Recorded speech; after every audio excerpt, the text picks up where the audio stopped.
皆さんこんにちは。こちらはハーベス HL コンパクトです。発売は1987年。当時の値段は11万8000円でした。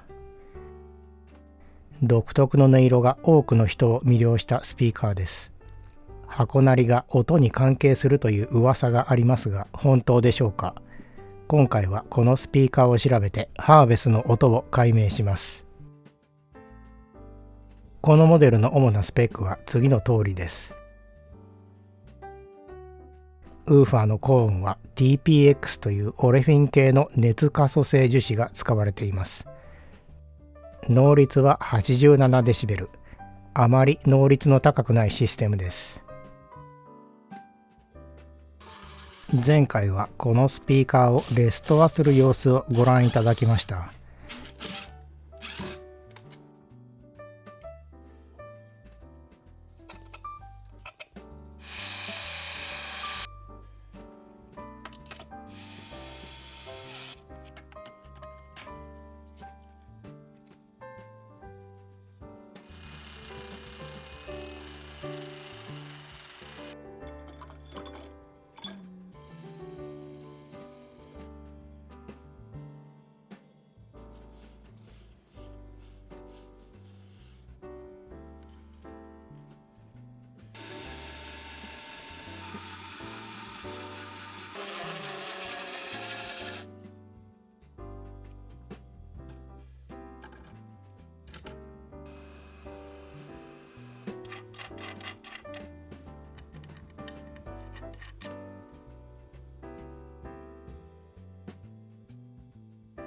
今回はこのスピーカーを測定してハーベスの音を明らかにします。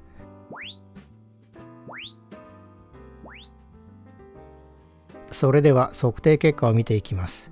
まずは正面の周波数特性です。このスピーカーには独特の音色があります。緩やかな右肩下がりの直線です。分割振動を示す凹凸がほとんど見られません。左右の特性も揃っています。この形が示す音色は耳当たりが良く柔らかい音です。これが今まで評価されてきたハーベスの音の正体です。低音は 100Hz 止まりです。ちょっと足りないように思えますが、100Hz から下は密閉箱のようにだら下がりですから、さほど低音不足を感じさせません。こちらはユニット単体の特性です。クロスオーバーは 3.8kHz 付近です。20センチ口径のユニットはこの半分ぐらいでつながないと指向性が不連続になる場合があります。実際の結果を見ていきます。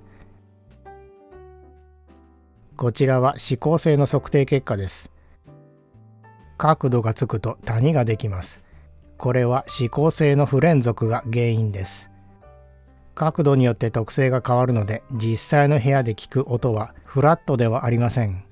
この谷が影響した音になります。こちらはシステムのインピダンス特性です。バスレフがほとんど効いていません。減衰が大きく効いた密閉箱のような特性です。歪みを見ていきます。左のチャンネルがおかしいですね。何かの共振があるようです。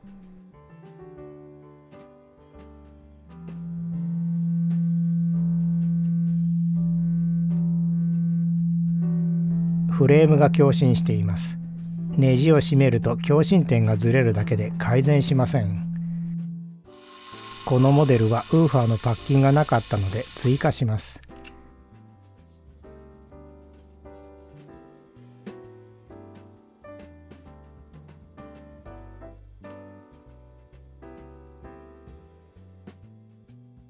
こちらは対策の結果です。問題の共振が改善しました。このモデルは箱鳴りするという噂がありますが、それらしい共振は見当たりません。板が薄いので箱が振動しますが、耳に聞こえるほどの箱鳴りはありません。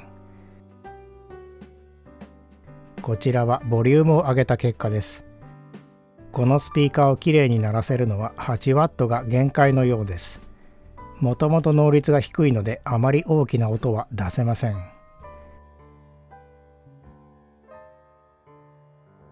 このスピーカーの音を聞いてみましょう。今からお聞きいただくのは次の音です。1番は原音です。YouTube の配信では CD 並みの音質です。2番は空気録音です。ハーベスはどんな音がするのか、それではお聞きください。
音楽室の古いピアノにもたれてうたた寝してる。まだ君のことまだ知らないのに、なぜか懐かしくて Friend 木漏れ日も一緒に Friend クスクス笑ってるよ。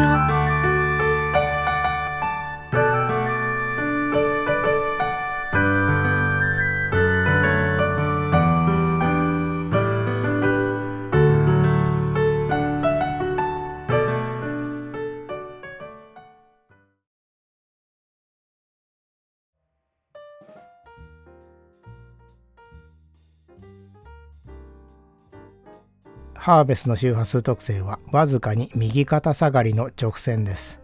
これによって独特の柔らかな音色を実現しています。これが長年愛されてきたハーベスの音です。